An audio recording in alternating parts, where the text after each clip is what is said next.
And we're on. Okay. Good evening. It is 5:30 p.m. on Wednesday, January 20th, 2021, and this is the regular meeting of the Sandpoint City Council. I now call to order. For the record, I'm Mayor Shelby Ronstadt, presiding remotely. Also attending remotely this evening are council members Shannon Sherman, Deb Rule, and John Darling. Council members Kate McAllister and Andy Grote are present and attending in council chambers at City Hall, 1123 West Lake Street, Sandpoint, Idaho. We will now recite the Pledge of Allegiance. If everyone will please stand. And Councilwoman McAllister, if you will please lead us in the pledge, I would appreciate that. Be honored. I pledge allegiance to the flag of the United States of America and to the republic for which it stands, one nation, under God, indivisible, with liberty and justice for all. Thank you, Councilor. Mr. Mayor, Yes. Councilman Espero has arrived. Okay, let that be reflected in the record. I do have a proclamation to read this evening for School Choice Week. Whereas all children in Sandpoint should have access to the highest quality education possible. Whereas Sandpoint recognizes the important role that an effective education plays in preparing all students in Sandpoint to be successful adults. Whereas quality education is critically important to the economic vitality of Sandpoint. Whereas Sandpoint is home to a multitude of high-quality public and non-public schools from which parents can choose for their children, in addition to families who educate their children in the home. Whereas educational variety not only helps to diversify our economy, but also enhances the vibrancy of our community. Whereas Sandpoint has many high-quality teaching professionals in all types of school settings who are committed to educating our children. And whereas School Choice Week is celebrated across the country by millions of students, parents, educators, schools, and organizations to raise awareness of the need for effective educational options. Now, therefore, I, Shelby Ronstadt, Mayor of Sandpoint, Idaho, do hereby proclaim January 24th through January 30th, 2021 as Sandpoint School Choice Week, and encourage all citizens to recognize this observance and celebrate school choice in Sandpoint. Are there any announcements from staff this evening? Yes, Mr. Mayor. We will be posting an announcement to the public tomorrow with workshop times and Zoom links for a series of transportation workshops, which will start next Thursday. We're going to be starting at 6 p.m. in order to give people enough time to get home, get kids settled, what they might need to do. Dinner, but we will be doing a series of 3 workshops, and this will be addressing our recommendations in the transportation master plan for the public to consider and provide feedback on. For those who aren't able to participate live in the workshops, we will be recording them, and so that people could watch them after the fact, and there will be an opportunity for the public to dialogue with us online about the plans, and we'll get pinged so we can answer them, similar to what we did with our Parks and Recreation master plans, where it's kind of like a blog, and city staff and the public could communicate back and forth, and our consultants will also be participating in answering technical questions the public may have. So that will be starting next Thursday. Great, thank you. Any other announcements from staff? That is it tonight, Mr. Mayor. Okay, are there any announcements from City Council? Mr. Councilor Mayor? Rule? Yeah. Yes, I'd like to just go over the update of how COVID is here locally. In the Panhandle Health District, we had 7 additional deaths yesterday for a total of 215 deaths. 24 of those are now in Bonner County. We had 362 new cases Saturday through Monday, and another 141 new cases today. There have been 38 more deaths since our last meeting. And I would like to let everyone know that I was approached by a member of the public the other day who thanked us for taking a moment of silence for these COVID deaths at our meetings. And I would like to request a moment of silence again this evening for those family members who have lost someone close to them. Thank you for that update, Counselor. And Clerk, if you could please set the clock for 30 seconds, and in recognition of those who have given their life, who have lost their life due to COVID, I stand with Counselor Rule in recognizing their passing, and so if we can have 30 seconds of silence, Clerk, I appreciate that. Thank you. Will do.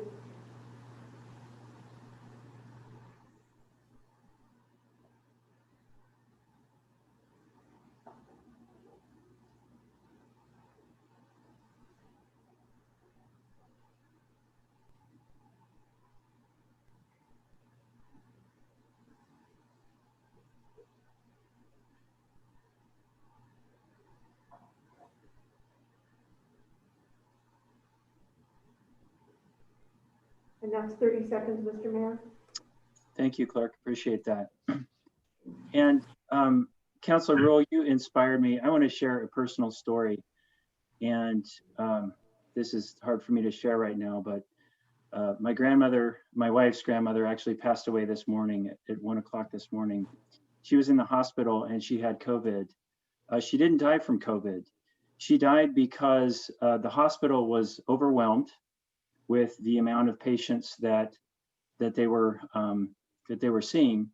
So she wasn't able to get the attention that she needed. She was actually there. She had a hip replacement. While she was in the hospital, she contracted COVID. So they had to move her to the COVID ward. She wasn't able to get the attention that she needed for her hip in the COVID ward because there was too much going on. There wasn't enough staff, and there were too many people that needed help. So they weren't able to move her position nearly as much as she needed. So she got these bed sores that ultimately infected her to the bone, and it was those infections that ended up killing her. And had she never, had COVID not been happening in this world, she would have got a hip replacement and been out of the hospital, a week or two later, like anybody else. But because of this, she ended up contracting COVID in the hospital and then not getting the attention because there just wasn't the staff available to give her what she needed. It was actually those wounds that she got in the hospital that killed her. And so to me, this just points to how difficult of a situation this pandemic is, and how it can affect us and be devastating to many of us in more ways than just simply by contracting COVID and dying by COVID. So this is, I just wanted to bring attention to that because, for me, I'm feeling it very personally. My family's feeling it very personally, but it just demonstrates that, how impactful this pandemic is. And I would just encourage all of us to do what we can to take personal responsibility for the spread of this disease throughout our community, because even if it's not us or our family that is injured or taken or gets ill, it still impacts those healthcare services that we all rely on to be healthy. So it affects those who need the healthcare system for other reasons. So I just wanted to share that story, and I hope that everybody can be a little bit more diligent and do what we can to try and stop this thing. Mr. Mayor. Yes. My heart goes out to you and your family. I'm sorry to hear of your loss. Thank you, Counselor. I really appreciate that. Okay. Are there any other announcements from City Council? Okay. We'll now proceed with the public forum portion of the meeting, which gives the public the opportunity to address council regarding items listed on the consent calendar or on any topic not listed on the agenda. Clerk, has anyone signed up to speak during the public forum this evening? Mr. Mayor, no one has signed up, but if there is anyone participating on Zoom who would like to speak during public forum, please raise your hand. We do have a member of the public, Mr. Mayor. Okay. Great. So it probably doesn't need to be said, but standard protocol to accommodate those who wish to speak on general items during the public forum, as well as those who wish to speak on specific business items on our agenda. A total of 20 minutes will be dedicated to public forum at the beginning of the meeting. If you'd like to speak and did not have an opportunity to do so, we'll give everyone an opportunity to speak by reopening the public forum at the end of our regular agenda. In the interest of time, please do not repeat prior comments, but simply state your support for those comments. Comments shall not be personally derogatory, nor shall they be personally directed to any individual, organization, or business. Please note that you will need a working microphone on your smartphone or computer in order to participate. When your name is called, you will see a prompt on your screen to unmute. You will need to press or click the unmute button in order to be heard. Each speaker will be allowed 3 minutes. Clerk, our first speaker is? Zach Hagedorn. Okay. Mr. Hagedorn? Hello, can you hear me? Yes, we can hear you fine. Well, this is kind of breaking protocol, as I've been an observer of what you guys do at the City Council chambers for 17 years or so, with some lapses here and there. But I just wanted to take a moment to thank you all for serving in a time when it feels like it's really hard to serve. Staff and council, over the years, many years that I've watched you all, and especially this past year, you've shown great grace and aplomb, whether you all agree with each other or not. And I feel like our council, this council, is a model for how we all ought to be going forward. And I just wanted to let you all know that it's been a pleasure to be a constituent and a reporter of what you do. So thank you. And that was it. Yeah, thank you, Zach. That really feels good to hear. I wish we had more public comments like that. But that's really appreciated. And we certainly, I can speak for myself. I certainly appreciate what you do at the Reader and what the Reader does to keep us all informed, keep us all honest,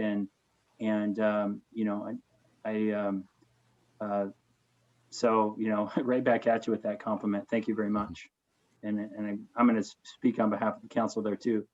I'm sure they appreciate hearing that as well.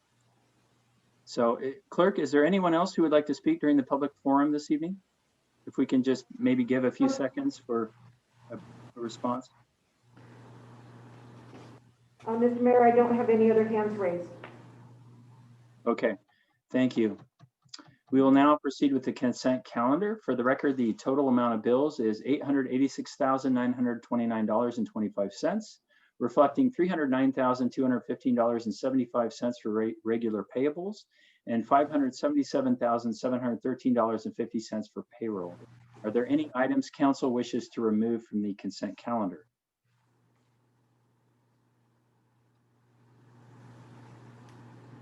Hearing none. I would entertain a motion to approve the consent calendar. Is there a motion? So moved. Second. Okay, it's been moved and seconded. I do want to say that I really appreciate the service of Slate Camp, who's being reappointed to the Planning and Zoning Commission, and his term would expire on the 31st, 2020. January 31st, 2020. He's really been a great addition to the Planning and Zoning Commission, and I would appreciate council's confirming his appointment. And I also want to thank Linda Heiss once again for all the hard work that she does, successfully bringing in grants time and time again. And so in this consent calendar, there's another grant for $43,975 that she was able to bring to support the boat launch at Memorial Field. And so thank you again for your hard and excellent work, Linda. We really appreciate it. So with that, it's been moved and seconded. This will be a roll call vote. Councilwoman McAllister? Yes. Councilwoman Rule? Yes. Councilman Espero? Yes. Councilwoman Sherman? Yes. Councilman Grote? Yes. Councilman Darling? Yes. Okay, and the consent calendar is approved. Following the presentation provided at our last meeting, the first item under old business this evening is a resolution for acceptance of the Shared Fire Services Assessment Report. City Administrator Jennifer Stapleton will provide a brief update for us. Thank you, Jennifer. Thank you, Mr. Mayor. To council members, the action item before you tonight is to consider acceptance of the Fire Services Operations Report, which was presented at your last council meeting. As presented by our consultants through Fitch and Associates and also contained within that report, there were several different models that were included in the report for consideration of the Sandpoint City Council as well as the 2 fire district boards in moving forward. We have had a steering committee which has met throughout this process, which is made up of Will Gatsby, who's here tonight as well, from the West Side Fire District Board, Jim Woodward representing the Sago Fire District Board, and John Darling has also participated as we were reaching the conclusion of the recommendations representing the Sandpoint City Council. With acceptance of this report, if that is the action that council chooses to make, the next steps would be moving forward with the steering committee to consider the recommendations that are included in the report and to come back to all 3 entities with a recommended path forward.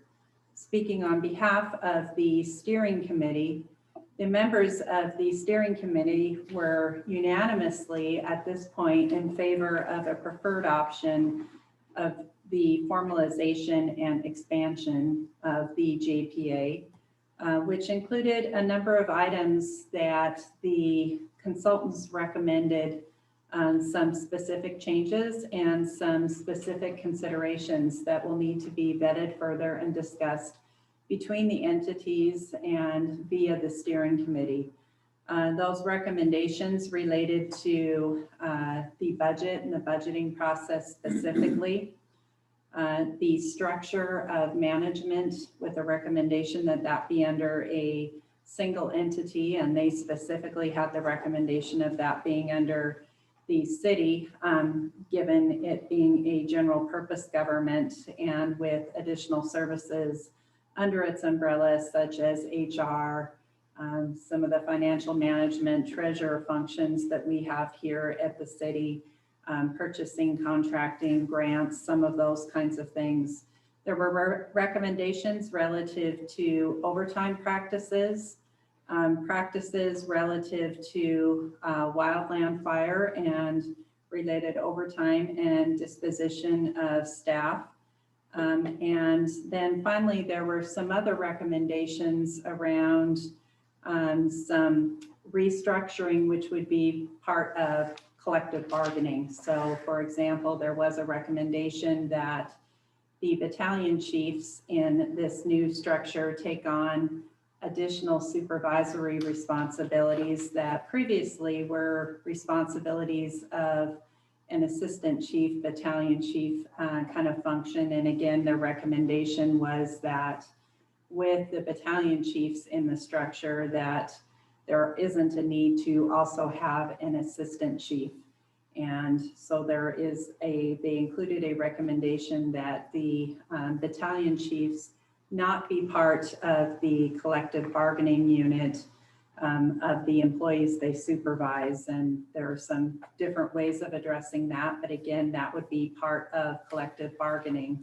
So what is before you tonight, again, for clarity, is not a decision relative to what the model is at this point, nor to any of the recommendations that were included in the report for the various models or this preferred model of the steering committee, but rather to accept the report, which then becomes kind of the point where a steering committee takes over, works on recommendations to come back to the 3 entities. In terms of timing with that, we would be looking to convene the steering committee relatively soon, as in within the next couple of weeks. Ideally before the end of the month, to begin that work with the hope to come back with a recommendation to all 3 entities by early March. So we would be looking on the Sandpoint side, hopefully to try to meet your first meeting in March. Our current collective bargaining union agreement with our union ends at the end of March. And so again, a decision relative to what our structure is going to be and how we're all working together kind of informs how we go into negotiations as part of that collective bargaining agreement. And speaking on behalf of all of us administratively that have been involved with this, and again, in working with the steering committee, I think we all look forward to moving forward with a solution and a revised structure that is working for all 3 entities and accomplishing that in short order, as opposed to another 6 months to 12 months down the road. So with that, I will hand it over to the chief if I have missed anything else that we need to inform council at this point. No, I think you pretty much covered it. I do want to stress the need to move forward as quickly as possible to take care of this. Yes, I think you did well. And with that, also want to give Will the opportunity to speak again as a member of the steering committee and West Side Fire District that's been participating through this process. Thank you. The West Side District had our board meeting last week, and we have accepted the Fitch feasibility study. I wanted to convey to the council that the West Side board wants to continue in the partnership of the Selkirk JPA. We're ready to reconvene the 3-agency steering committee and update and revise the JPA agreement. Hopefully meet in the next 10 days, or like you said, 2 weeks. We're ready to go on that and hammer some stuff out. One more item, we'd like to encourage the city to start thinking about the process of recruiting a new fire chief, so that we have some overlap with Chief Hopkins before he retires in the fall. And I know it's a long ways off, but time slips away, and I just wanted to kind of suggest that we start thinking about that as well. Thank you, Will. And that's a good point to make to council again, is we are looking at Chief Hopkins, who has been our interim chief, starting to look towards retirement. We don't have notice yet, but likely we're looking into the fall, and Chief Hopkins has done a great job in stabilizing us and is really critical through this point to participate in this process as our interim chief in really helping us define what the structure is so we can hand off something that is certain and we have a clear direction with hiring a new fire chief. And along those lines as well, one of the things that will need to be considered under governance strategy is who is hiring and does that remain an appointed official? So those kinds of things are recommendations that steering committee will need to look at as well and come back to council with a presentation. So on the staff side, we're prepared to support the steering committee myself.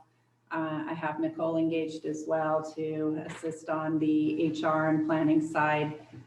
Sarah Lynn's our finance director, treasurer, can also assist with looking at cost proposals, looking at allocation of costs. We had some recommendations and a very kind of high level look at cost allocation and what that would look like, but we really at this point need to dive into the details. So Sarah's prepared to jump in and assist with that effort as well. So with that, Mr. Mayor, we're ready to answer any questions or move forward with council direction. Okay. Does council have any questions? I do. Yep. Go ahead, Councilor Rowe. I think that was Shannon. Oh, is that Shannon? Sorry.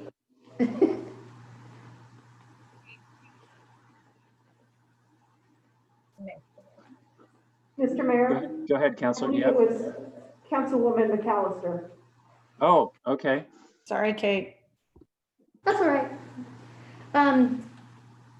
Thank you for all the report. I'm a nerd. I like to read all that. So I actually have 3 questions. The first one, is there a policy on rank or no? And if not, I would like to see the steering committee consider that, because I was confused as to whether or not there was one. I don't know if you know the answer to that question. And I'm directing everything to you. If that's... Counselor, can you say that again? I didn't quite hear what you said. I said I was curious as to whether or not there was an actual policy for rank to rank, because I'm confused. I've heard there is, and then I've heard there isn't. And if there isn't, I would like the steering committee to look into that policy, or having that policy in the atmosphere of fairness. So if you want to answer that question. Yes, Okay. yes. And as you're moving through your 3 questions, I may kick over Nicole's way over to the chief's way as well. But in answer to that question relative to policy, no, there is no written official policy. It has been more of a practice, and so policy by way of practice. And so, yes, I would say we have already had some discussions on that relative to the steering committee, Okay. and we appreciate the direction in that regard. Absolutely. My second question is, and I preface this with, my husband was a wildland firefighter for 38 years, so I was very interested in the wildland fire part of it. Is it fair? I mean, is it going to be considered when that revenue comes in from wildfire? Is it going to be shared among the overall entity? Will it just stay in Sagal? And then also, the fire assignments are very lucrative. And so again, with the rank to rank, are they going to roll through those, like when engines are in a list, if they're number 1 this year, the next year they're at the bottom. And so the same thing with firefighters. That's how my husband works his engine. And so in the atmosphere of fairness, again, I would like that to be considered as well. But first of all, is it fair to have that lucrative pot just in Sagal? And will that all be shared, the revenue from it? So I can answer the question relative to the finances. As you're probably aware, because of your husband's involvement, the way that those contracts work is there is a reimbursement for the use of the apparatus, and there is an established rate for the apparatus, and then there is a reimbursement for actual costs for personnel. The way that financially it has been working is, and the personnel are dispatched typically in conjunction with the apparatus, and there are some other differences, and I'll kick that over to the chief on that, because we have some different types of wildland assignments. But the majority of the wildland assignments that are within our area, the entity that has the apparatus available is Sagal. And so they receive the reimbursement for the apparatus. What has been happening and was noted by the consultants is then as personnel were dispatched with the apparatus, there was a reimbursement for the backfill for that personnel, which would be shared amongst the agencies. But the revenue that was received for the apparatus, that revenue was all received into Sagal and not shared across the JPA. Right, okay.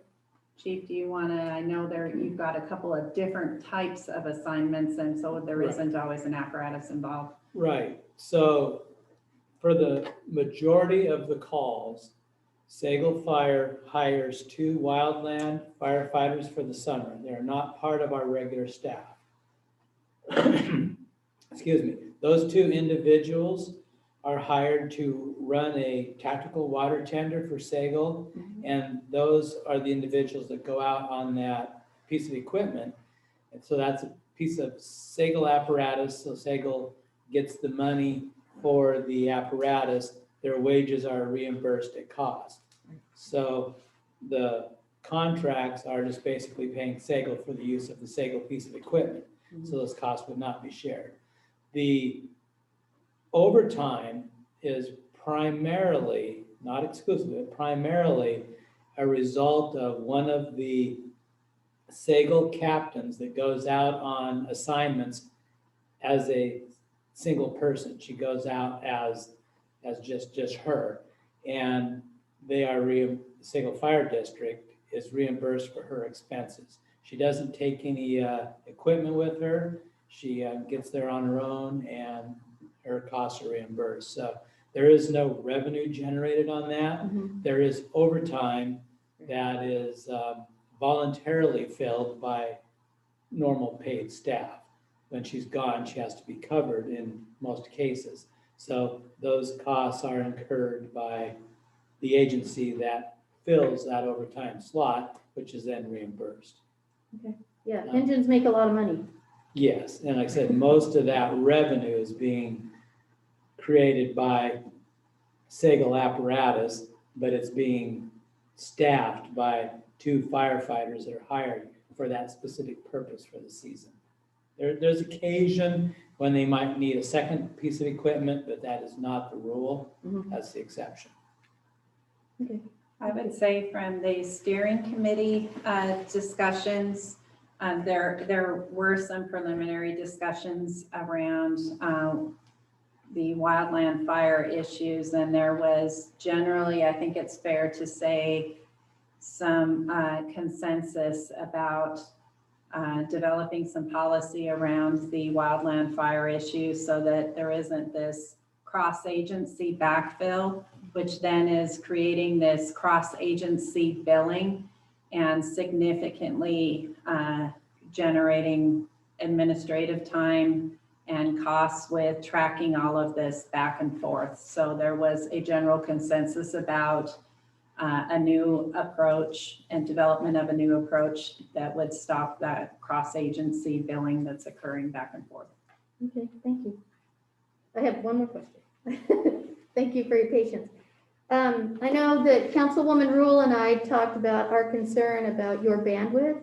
And so I have to defer to you because you're the only one who knows your job. And I understand that you needing to be the executive director, at least in this first iteration of whatever this will be, you certainly have the expertise.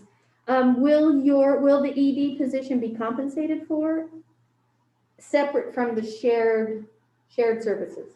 I think that's what we'll have to look at with working with the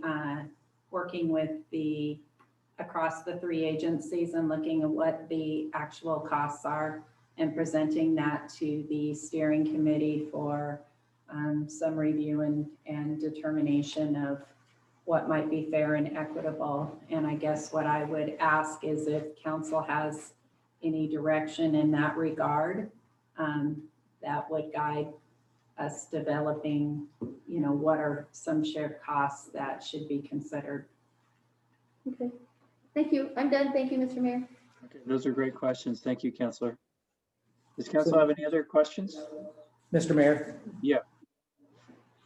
So I appreciate everybody's hard work in doing this. This is great. I really appreciate all the documentation, and I see this in a few steps, like getting the JPA moved forward, finding chief, and then resolving what our BCs, what their capacities are. I am more than happy to talk to the steering committee about my concern about anyone exiting the union or having some other options to negotiate a collective bargain for the BCs to either be an independent or within. I am very concerned about the BCs and what their future looks like. However, I think everybody's done a great job with this, and I think that all parties need to be congratulated and thanked. And our fire staff, those who are union president, vice president, the BCs, everyone that has taken on extra leadership roles, they've done that because they love and care for their community, And I think that that needs to be observed and recognized. So I look forward to talking to the steering committee. All right, well said. Any other questions from council? Mr. Mayor? Yeah, please. Yeah, I just have a quick question. I want to say thank you as well for obviously a ton of work has gone into this. One of the questions I have is regarding the by the consultants that they, due to their leadership role or their supervisory role, I should say, that they step away from the collective bargaining agreement. And I was just curious, maybe Jennifer can answer this question, if it was looked at where rather than them being in a position where they need to leave leave the collective bargaining agreement, where they would be able to instead not hold leadership positions in the future within the union. And I didn't hear any discussion about that. And I was just curious if that's an option that was looked at. I will ask Nicole to jump in and add as appropriate to this as well. In our discussions with the consultants relative to the recommendation of the battalion chiefs assuming supervisory responsibility and not being part of the firefighter bargaining unit, we did have some questions in that regard. We did ask within their structure if they had structural recommendations, if they had any other recommendations.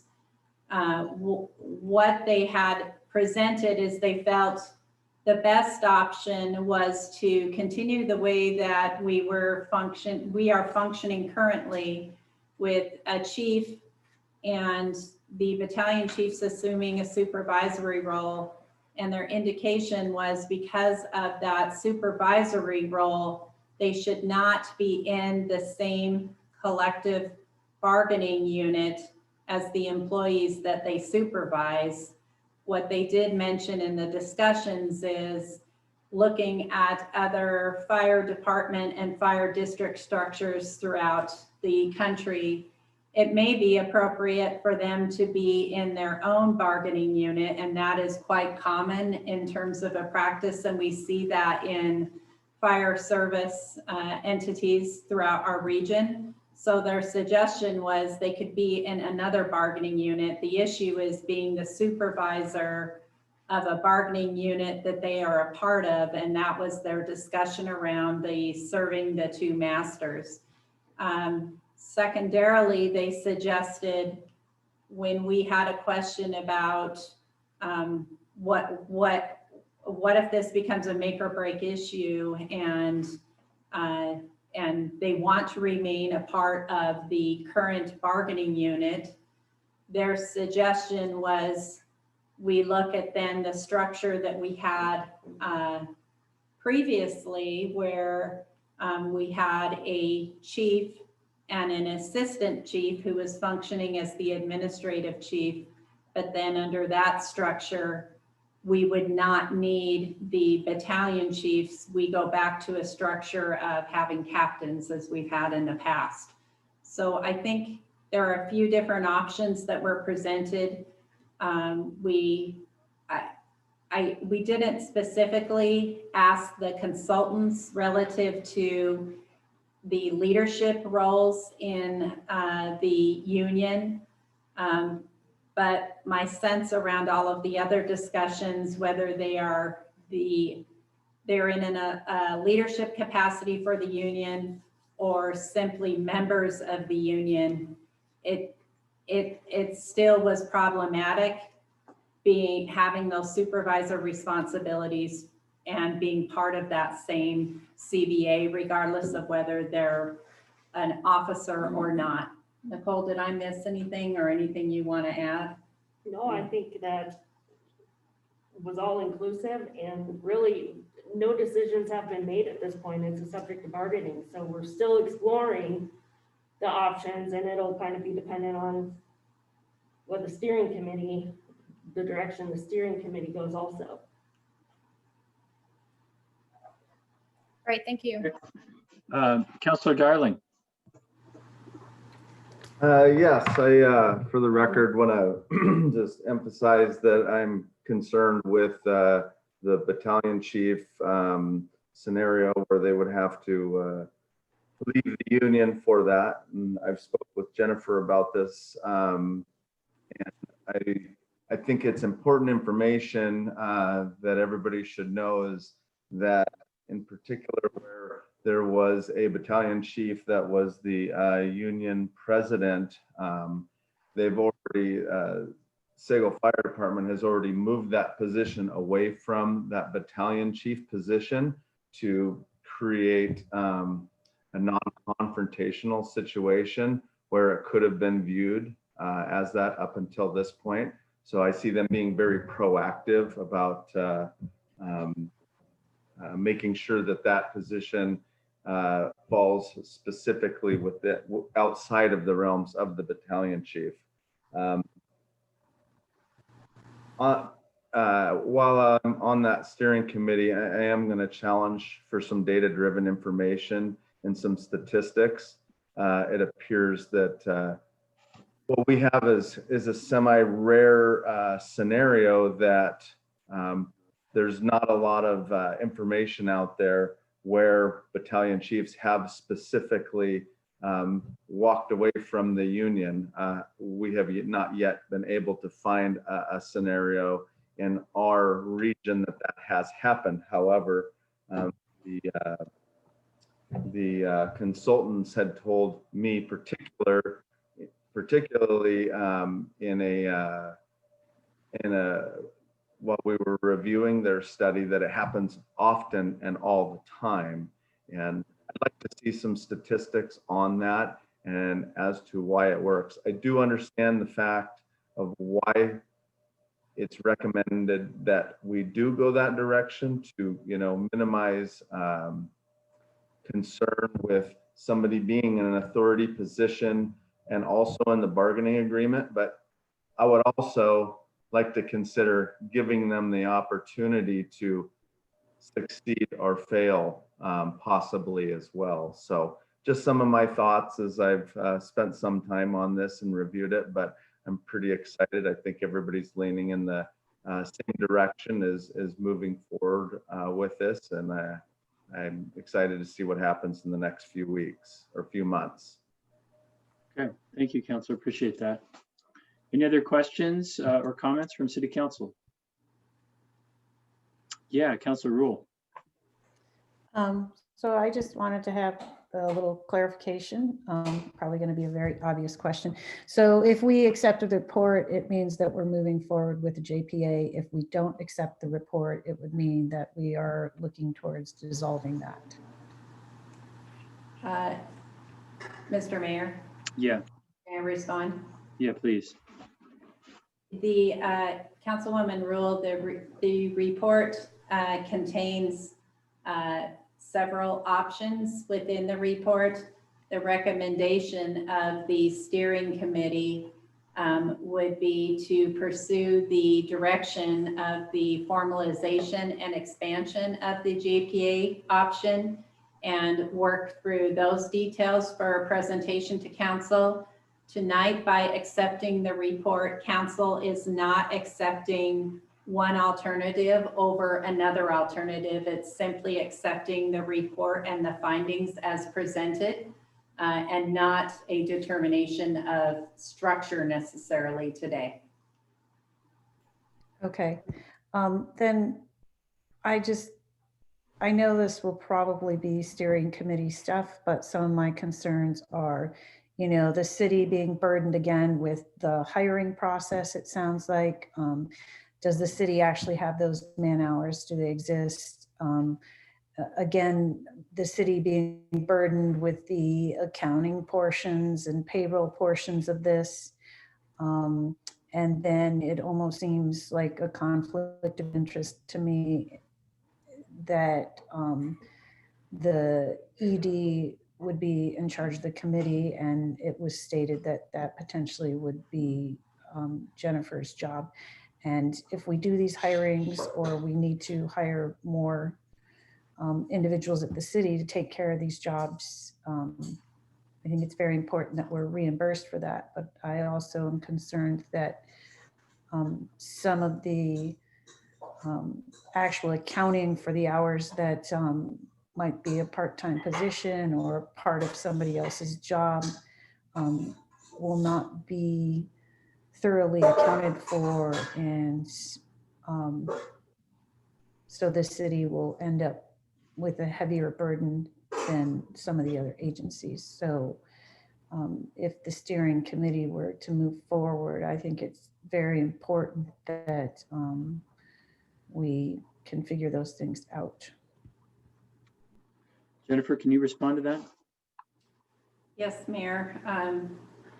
Sarah and I both feel confident that we can come up with cost allocation strategies, both with estimates as well as true-ups for associated administrative costs with the JPA. And again, we'll need to cover that and come up with some estimates and have discussions with the steering committee about that. We've already had some preliminary internal conversations, the chief, Nicole, Sarah, and myself, about what that might look like and how we would go about devising that. We feel confident, like, for example, when we look at HR, it's easy for us to come up with an allocation by employee, and which would not be the same basis that we would come up with an allocation for my time probably, or finance either. So we'll need to figure that out.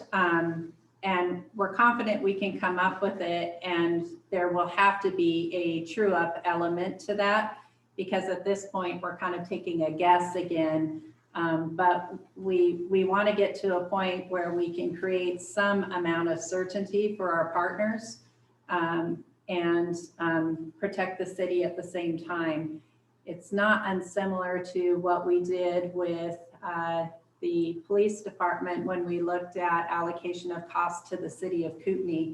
So our first year, we came up with a methodology and we put a cap on the costs that would be charged for the protection of the city of Kootenai, so they had some sense of what they might be signing up for. And as we moved into the second year and renewal of that agreement, we were in line, but we were prepared to adjust it if needed. So it really needs to be determined based on the function. So it's going to look different across the different functions, but we can come up with a cost allocation methodology. We do it across our funds as well.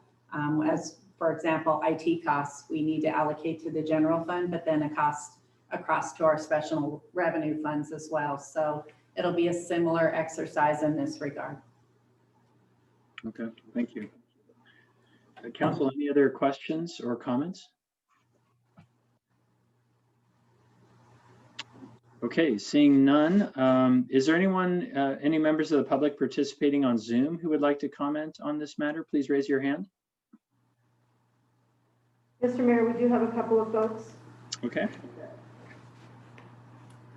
Michael Gallo. Thank you, Melissa. Mr. Mayor and Council, for the record, Michael Gow. I do not reside in city limits, but am a member of Selkirk Fire. I encourage you to accept the operational study and continue the JPA. With firsthand experience, I can assure that the JPA benefits the city of Sandpoint's residents and visitors, as well as increases the safety and operational efficiency for fire department staff. I appreciate the discussion on everything that's been talked about. I would like to point out a point of clarification. The fire department does have a written staffing policy, and it's within our rules and regulations, which has been adopted by all entities. So that is something that we currently have, a rank for rank policy that is already adopted.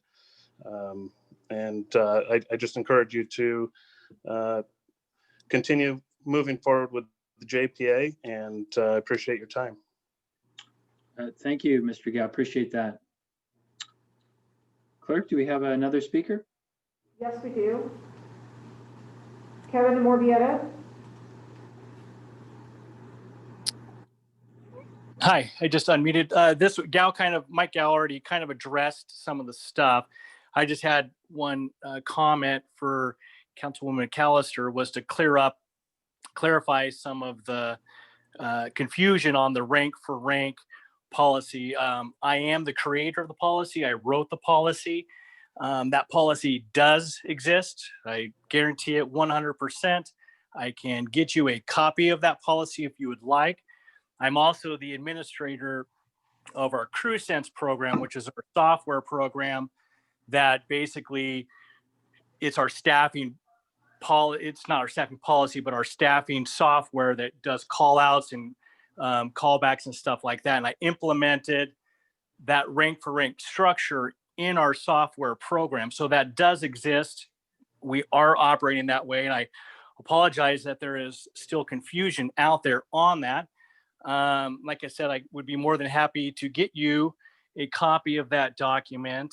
And, with that being said, I'm receptive to change or making that policy better or whatever we need to do to clarify things. So that's all I had, was just commenting on that. Thank you. Thank you, Mr. Morbietta. Appreciate that. And Battalion Chief and Morbietta, Battalion Chief Gao, appreciate you helping us stay informed on this and for participating this evening. Clerk, do we have another speaker that would like to comment on this issue tonight? No, Mr. Mayor, that is all. Okay, with that, I would entertain a motion to approve the resolution accepting the Shared Fire Services Assessment Report. Is there a motion? So moved. Second. It's been moved and seconded. Is there any discussion? This will be a roll call vote. Councilman Darling, Yes. Councilwoman Sherman, Yes. Councilman Grote, Yes. Councilwoman McAllister, Yes. Councilwoman Rule, Yes. Councilman Sprow. Yes. Okay, motion passes. The next item on our agenda, 7B, is a resolution approving the watershed management plan. Following the presentation provided during our December 16th meeting, we have a resolution approving the watershed management plan. Infrastructure and Development Services Manager Amanda Wilson will provide a presentation for us. Thanks, Amanda. Thank you, Mr. Mayor. Can you hear me okay? Yes. Excellent. So the item before you this evening, as the mayor mentioned, is a request to consider adopting the proposed watershed management plan specifically for the Little Sand Creek watershed and that portion of it that is owned by the city of Sandpoint. The draft was initially presented, as mentioned, on December 16th. Therefore, I'll do my best to keep this presentation short and really try to focus our time on any questions that you may have. As you'll recall, this watershed management plan is an initiative in our strategic plan that was adopted by council. So we're really excited to see it get to the finish line and are looking forward to tonight's conversations. Our consultants, Randy and Michael, are also on the line with us tonight. You've previously met them and heard from them during our past presentations. They will be here to assist with any questions that you may have. So before I open it up for discussion, I thought it would be really valuable to maybe take a quick look and highlight some of those edits and changes that we've made to the document since we first posted it about a month ago on our city website under the news section. And I also think that it is worth just taking a moment to let you know the various entities that have weighed in on this and that have spent time considering the plan and giving us some suggested edits. First, the Independent Highway District, they spent a lot of time getting into the weeds and providing feedback. We'll go over those this evening, as well as Inland Forest Management, Mike Walcott, who you all know, and I believe he's also on the line with us tonight. And then we took a bit of time and had a really great discussion with various trail user groups. And they were able to kindly go over all of their questions and thoughts about the plan with us and really took a great deal of time diving into the weeds of this pretty robust document. So I want to sincerely thank all of those entities for their willingness to collaborate on this plan and give us the feedback. And with that, I will kind of jump right into the document and share my screen here.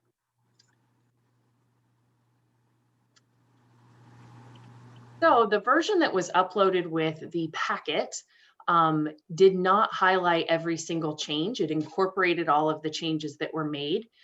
There were no overarching, I would say, substantive changes. Beyond that, that's really highlighted here in the first page. So this is the introduction section on page 1 of the document. Again, this change has already been incorporated in the version that you received on Friday with the packet. What has been changed here is just to help further clarify and solidify that this watershed management plan is intended to apply to those portions of land within the watershed that are owned by the city of Sandpoint.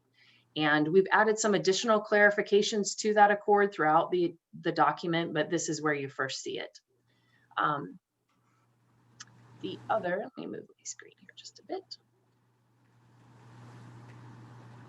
So the bulk of the changes are actually in chapter 7, but before I jump ahead there, I just wanted to highlight that Mike was able to help us. I really appreciate it with some a bit more clarification on the history, make sure that we get that right, and comment on some of these other forest elements. The previously adopted timber management plan that came before council last year has been incorporated directly into this document by appendix. So that effort was not wasted and is very much an important part of this as we move forward. So with that, I will just jump ahead really quick to chapter 7 and show you those changes. Maybe. There we go. So again, the clarification regarding property ownership. Sorry here, I went a little bit too far. The plan is actually divided into, when we look at roads within the watershed, we have forest roads and non-forest roads. The non-forest road is really just Schweitzer Mountain Road. And so we've clarified that that is not included in this plan. I'm jumping ahead here.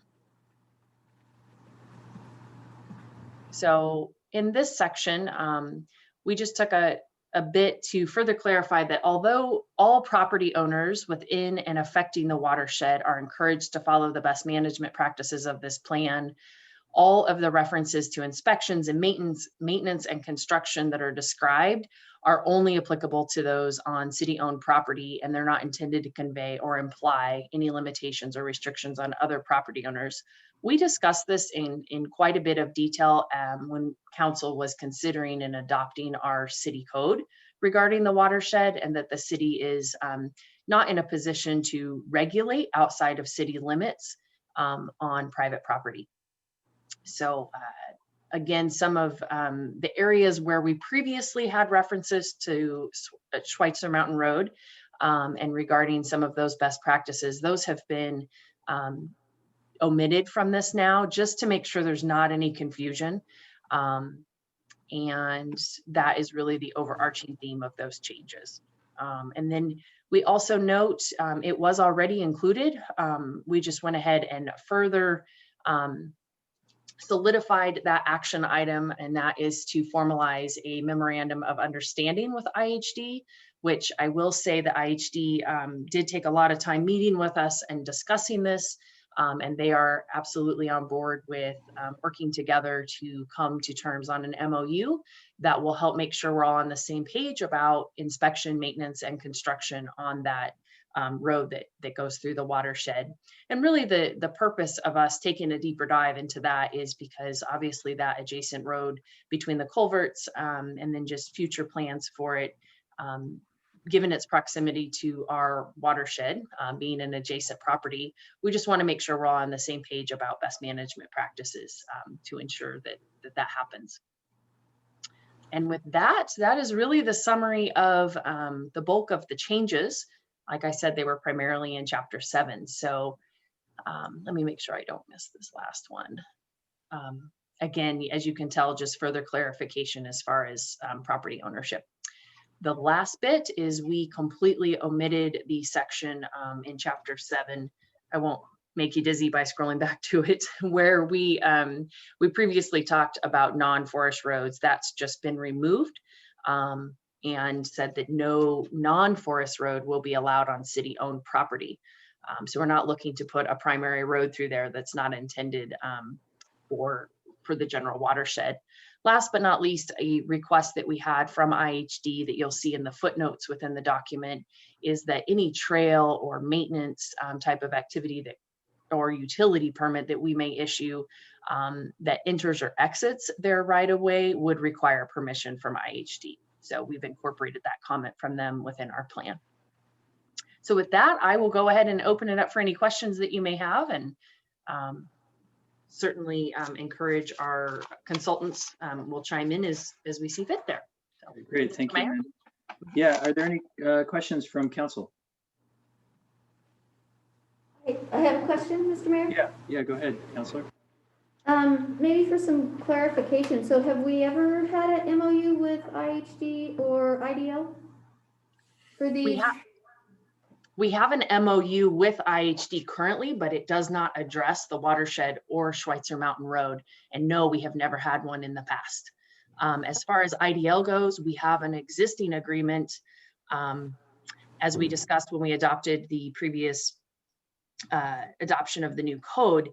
It is, I would say, not up to par with current best practices. And so I think that the intent is for us to all follow the more current best management practices that IDL and the city both already have incorporated. So I don't foresee a need to have an MOU, is my point, with the federal agencies, because we are all very much so regulated and on the same page in that regard. So the recommendation is simply with IHD. And will the MOU with IHD address the disposal of spoils? Is that what it was up at the top of Schweitzer in the parking lot? That would be our intent. Randy, do you want to speak to that? Excuse me, it took me a little while to unmute. Can you hear clearly? Yes, I believe that we need to, with the MOU, we'll be able to go down with IHD and look at the where specific spoil sites have been in the past.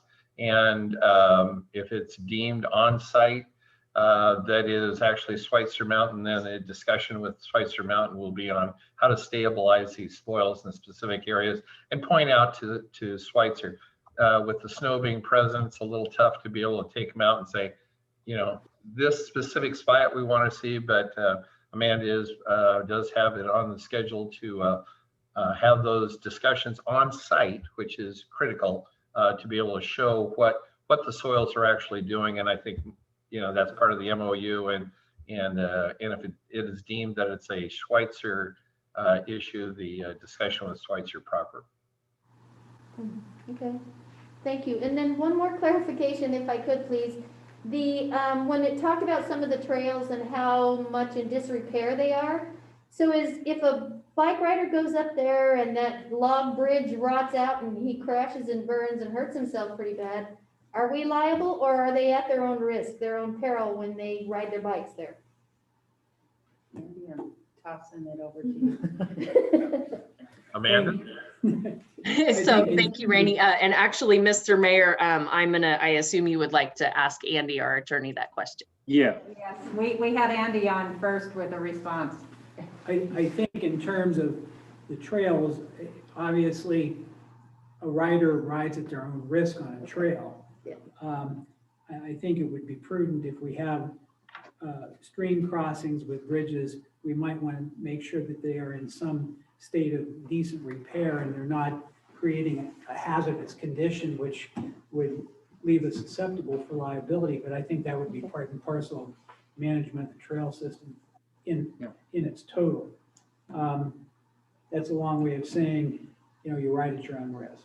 Okay, good. All right, thank you. I'm done. Thank you, Councilor. Andy, if I'm not mistaken, I believe the state of Idaho has a, what would you call it? It's a law whereby private property owners, which could include the city of Sandpoint as a public property owner, they are not liable for tort claims for when they have natural trails through their property. Would the city of Sandpoint not be protected under whatever state statute that is? So long as we don't create the hazard. Yeah. So we have a bridge and we know it's in the state of disrepair. And we know that there's a significant possibility that it could, fall apart. It's incumbent upon us to take care of it. But just in general terms, I mean, we cannot be responsible for any and all accidents which occur on trails. And I think the mayor is absolutely correct. There's state law on that. Okay, thank you. Okay. Council, any other questions or comments? And I just want to be clear. So Randy, as you recall, you led a tour of a number of us up there.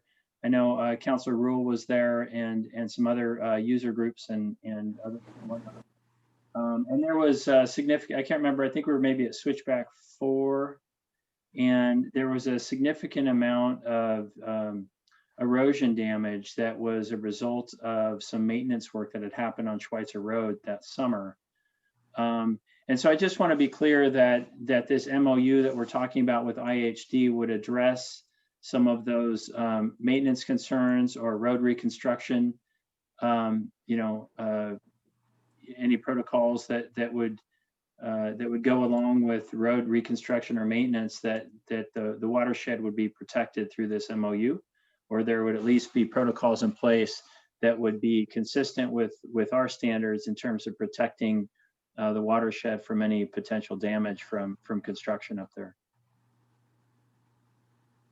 I guess I'll answer that. I'm looking at Amanda to see if I should go for this, but yes, it's my understanding. That's why when we have the on-site walkthrough, Amanda and staff has the walkthrough to be able to go to specific sites and look at specific incidents.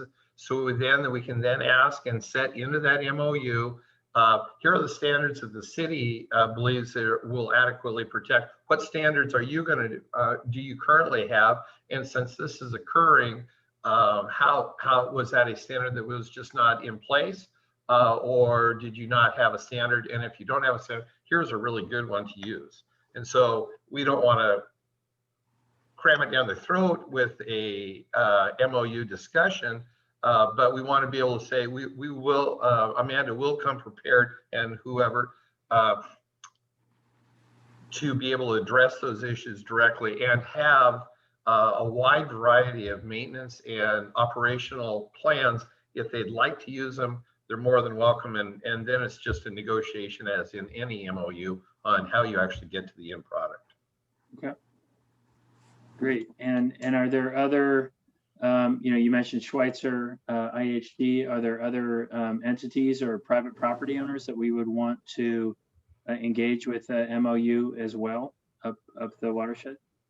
Well, I believe that in the MOU that has been signed by, I'm not sure if the words MOU or agreement, was signed by a lot of the landowners, except for one major one. Amanda, can you remember which one that was? Yeah, it was Pack River Company. The challenge with that agreement is that it was originally contemplated with property owners that are no longer necessarily property owners. The only entities that have actually signed that document are all state they're all state agencies. Okay. So yes, in the long run, it would be nice to make sure that the entities that own property there would go into it. But that's a process that's there again. That's why there's a separation here currently of this watershed management plan is addressing city-owned property, and that as we go forward, we will have a great backbone to be able to take now.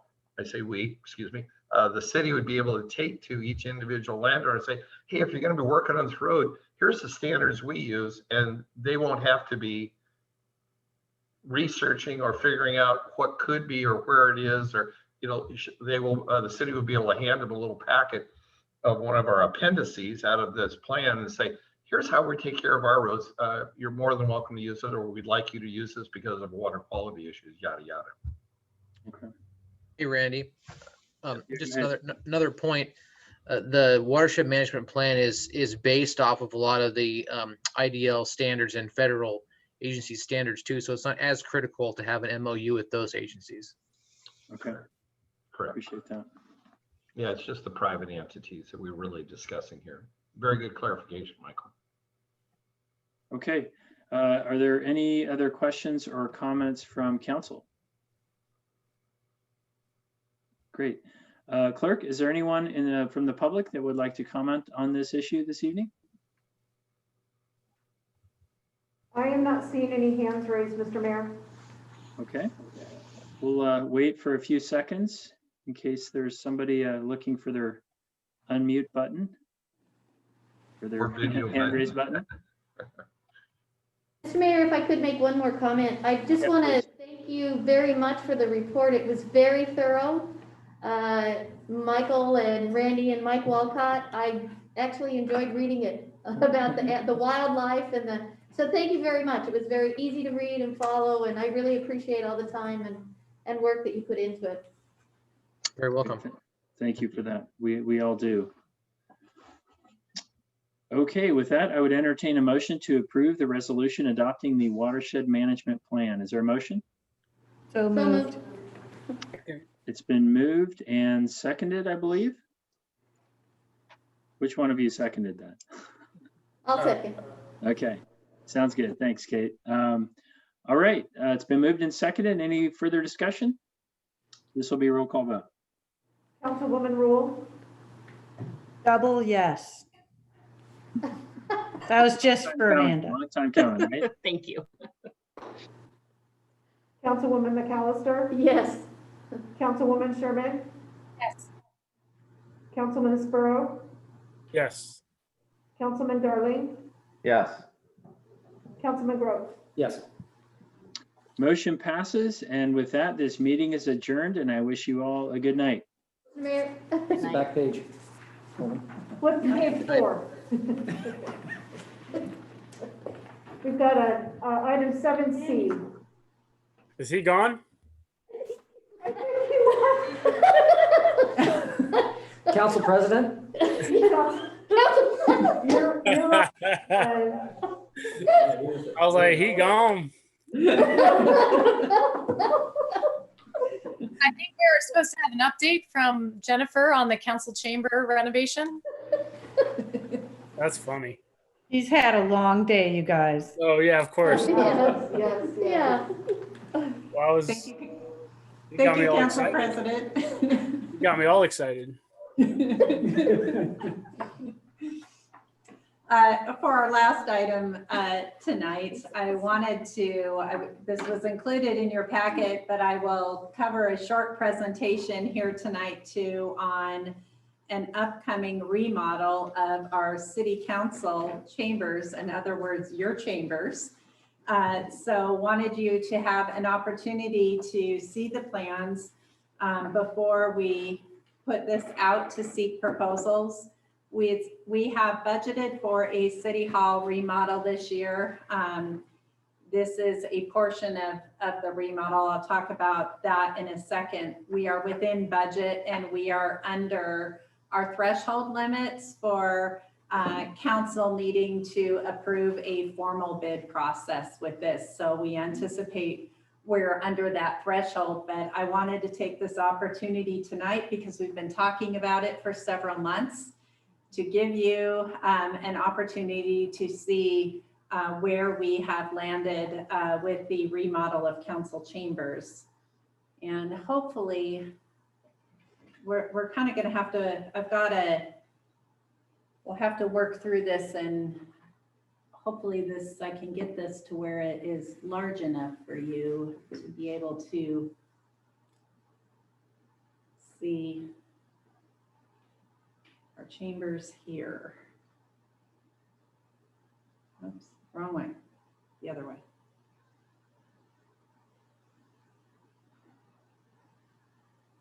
Okay, and I'll go to another screen so we can look at things more carefully. We've been working with a architect firm out of Coeur d'Alene, Longwell and Trapp who has been involved with remodel projects, specifically city halls and city council chambers specifically throughout the region. They were recently involved with the remodel at the city of Coeur d'Alene. They were also involved with the Post Falls council chambers and are working on a number of council chamber remodel projects, particularly since the COVID pandemic this year, and the need for entities to make improvements to better host and foster electronic participation in meetings. The image before you, this is our council chambers and currently, and you can see where we come into our current council chambers right over here on the right. So as you can see depicted on their plan, we're actually flip-flopping the room, this room, so that your dais council, where council would sit, rather than being on the end of the room where the public is coming into this door, we're flip-flopping it to the other end of the room. And the reason for that is, there's multiple reasons for that. This first came up when we were looking at specifically just what were the electronic improvements we needed to make. And council members will be very familiar with some of the challenges we have even within the building when we're having our meetings, particularly relative to sound. So we often hear from the public when they are in here with us that the audience cannot clearly hear the sound and don't hear equally council members and the mayor when they are speaking from the dais. The issue is twofold. Number one, our equipment, our sound equipment is in this room now about 15 years old, much of it. So it is antiquated in terms of where the technology is relative to sound and the ability to accommodate for ambient noise as well as proximity of council members to the microphone and the mayor as well. But in addition, it is the ceiling in this room. So the way the dais is currently set up, it is on the end of the room where the ceiling drops low. And now you've got the public moving out to the room where our ceiling is going up, and that doesn't foster good sound movement within the room. So when we were originally working with the sound engineers and the audiovisual technical firm, their first suggestion was ideally it would be best if we were to change the orientation of the room from number one, that sound point of view, but then secondly, as we got talking about being able to view documents and our screens, you'll recall that when we have the public in the room too, we have our two big screens on either side of the room, but often it requires that the public get up out of chairs to actually get up close to the TVs to see it. And the comment related to the visual presentations is it would be much better if we were at the other end of the room and the visuals are actually projected up on the wall and a very large scale behind the council members. And so they're able to see the council members as well as see the presentation behind you. And granted, you can't see the presentation behind you, but in this design, you would have screens in front of each of the seats in front of you. That would be similar. Some of you bring your laptops in, but where you can actually go in and drill down to the presentations, look at something more specific or scroll through pages rather than having to rely on the clerk pulling it up on the screen and trying to get to it. And one of you might want to see one element and another might want to be looking ahead to something else. So it gives you more flexibility with looking at the packet as well as the public more visibility. In addition to that, the reason for the reorientation of the room, I guess the reasons are from a security standpoint, and that's something that just generally when we're looking at city halls and good design practices, as we were working with the architect, as we were working with the audiovisual folks, again, the first comment that we got from all of them is you have the strangest setup we've seen in a council chambers where the public coming in is walking into the front of your meeting instead of a member of the public who may be late or maybe they want to leave the meeting early now doesn't feel like they're kind of front and center to the meeting or disruptive to the meeting coming and going from the room.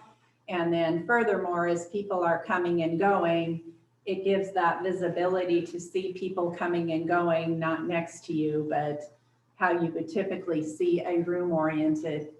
And then finally, one of the issues that we needed to address when we were undertaking any remodel in council chambers was looking at how we're set up and the accessibility of our facilities.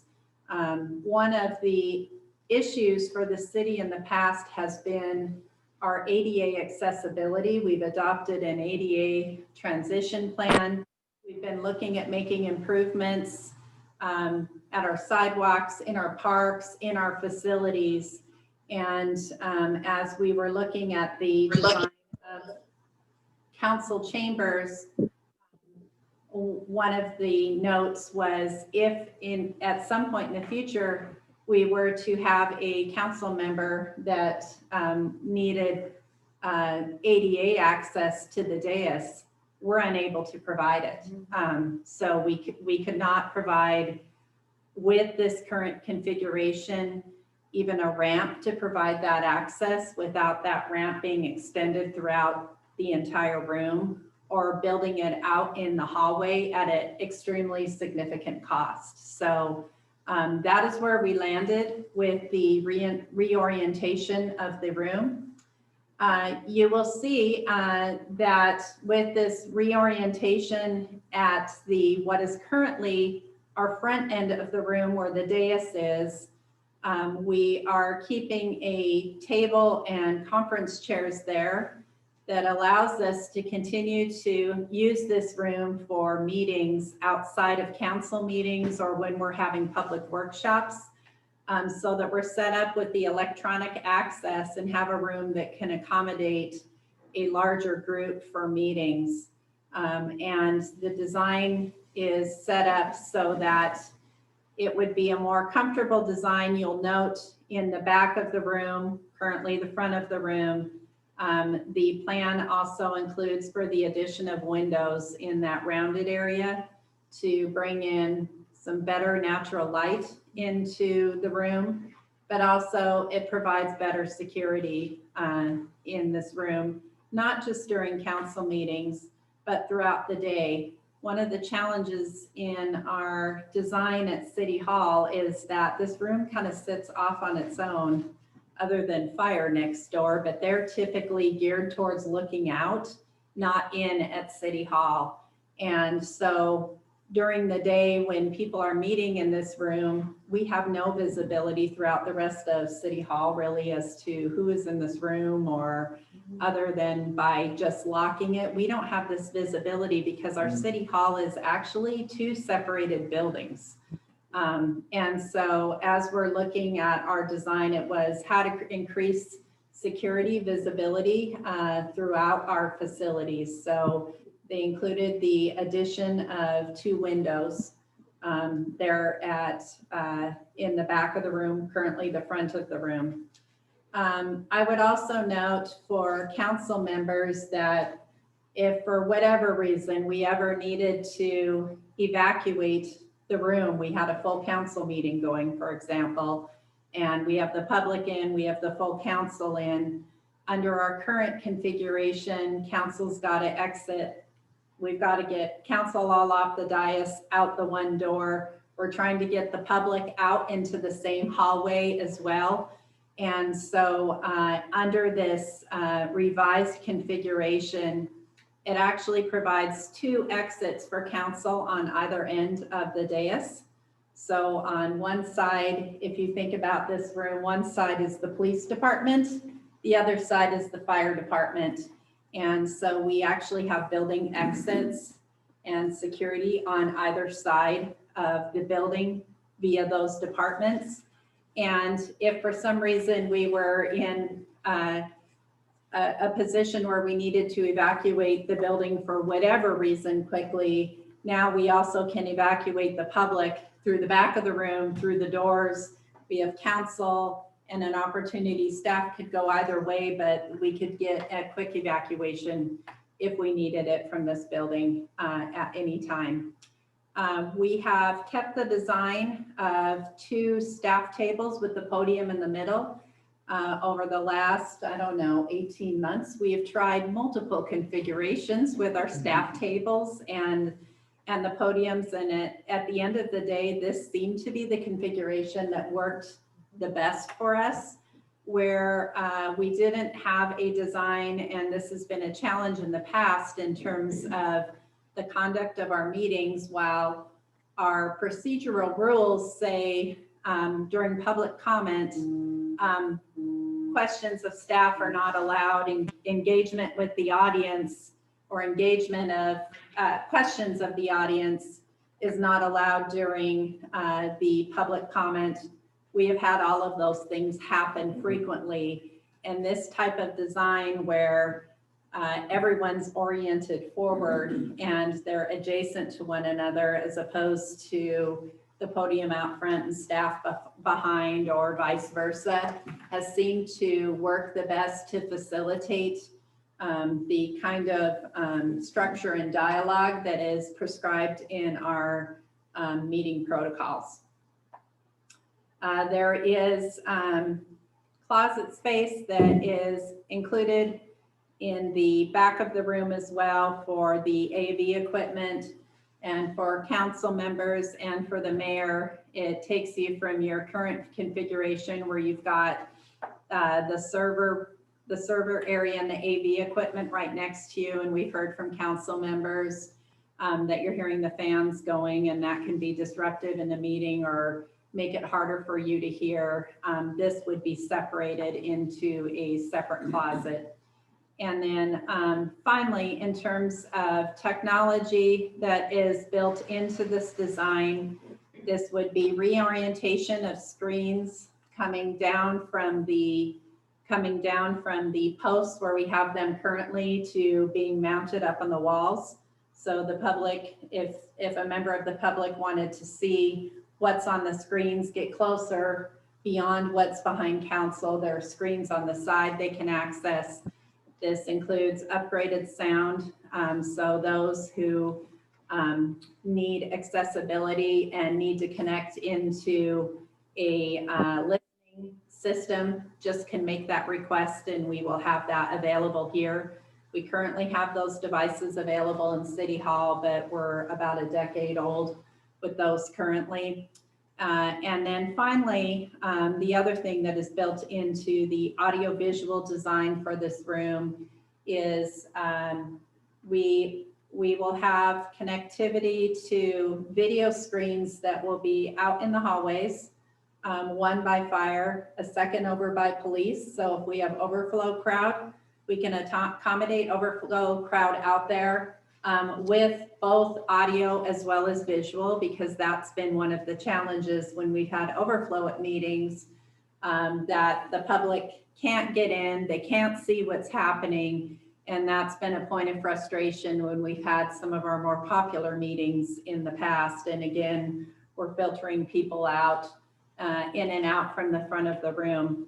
As a second alternative to that, this will also include a video screen and the ability to have audio into the main reception area of City Hall.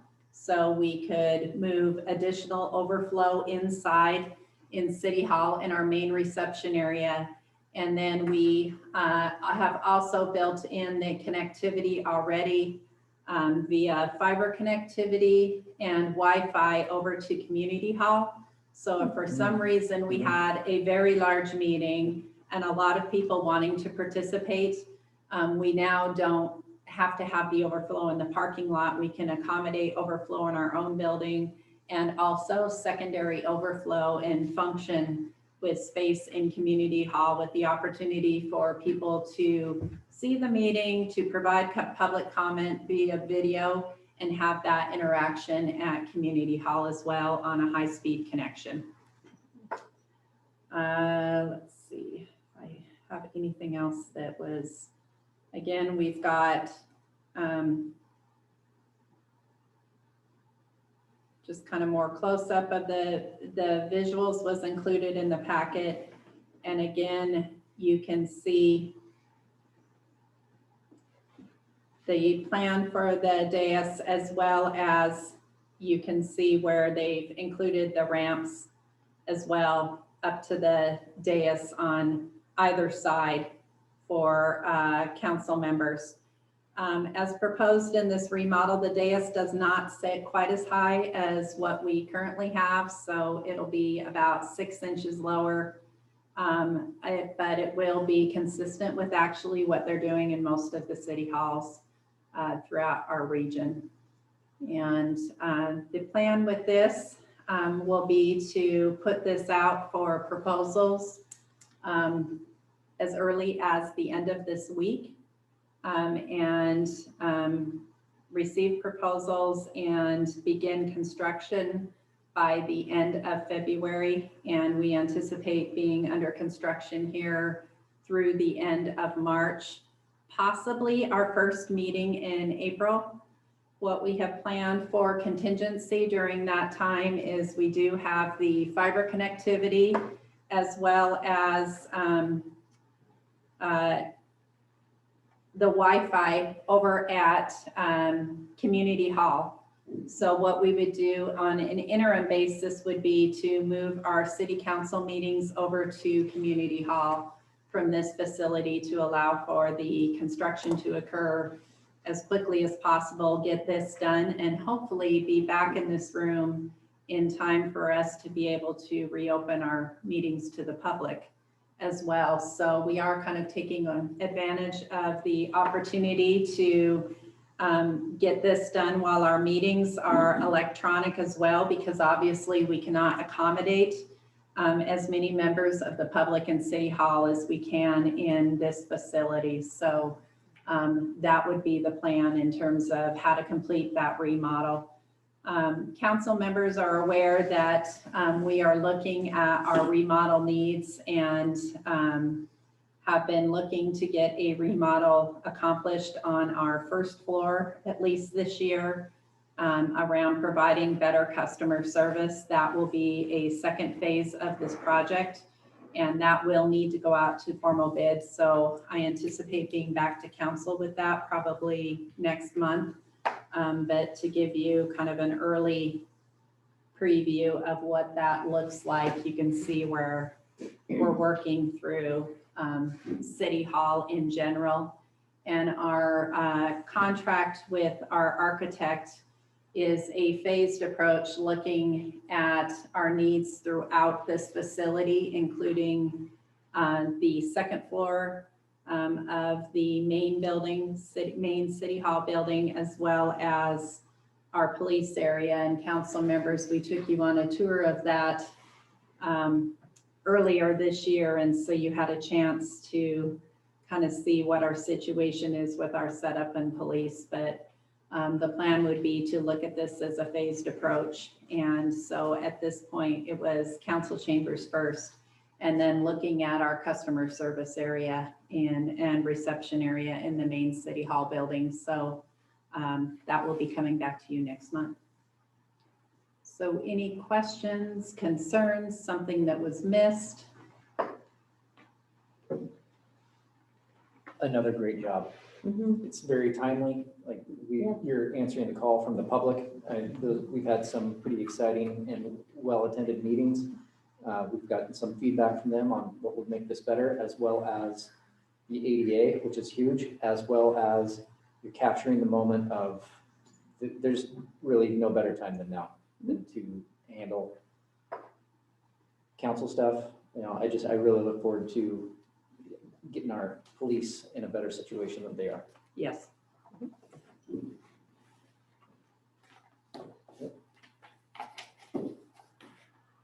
I guess my final note that I would make again is a reminder that the audiovisual portion of the project, the majority of those costs are through the CARES Act. And so we, like many governments, have leveraged those dollars to provide those improvements to foster electronic participation, which we've committed to keeping moving forward, even as we go back to full attendance council meetings at some point in the future.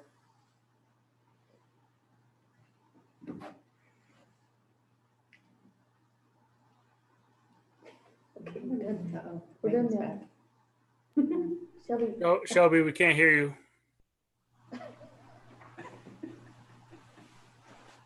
Sorry for bailing on you prematurely. You got me excited, Shelby. Melissa, is there anyone from the public that wants to comment on this issue? Mr. Mayor, there is no one else attending from the public at this point. Okay. All right, with that, I think we're safe to adjourn at this point. Yep. All right. Thank you, Jennifer. Thank you all. Have a good night. You too.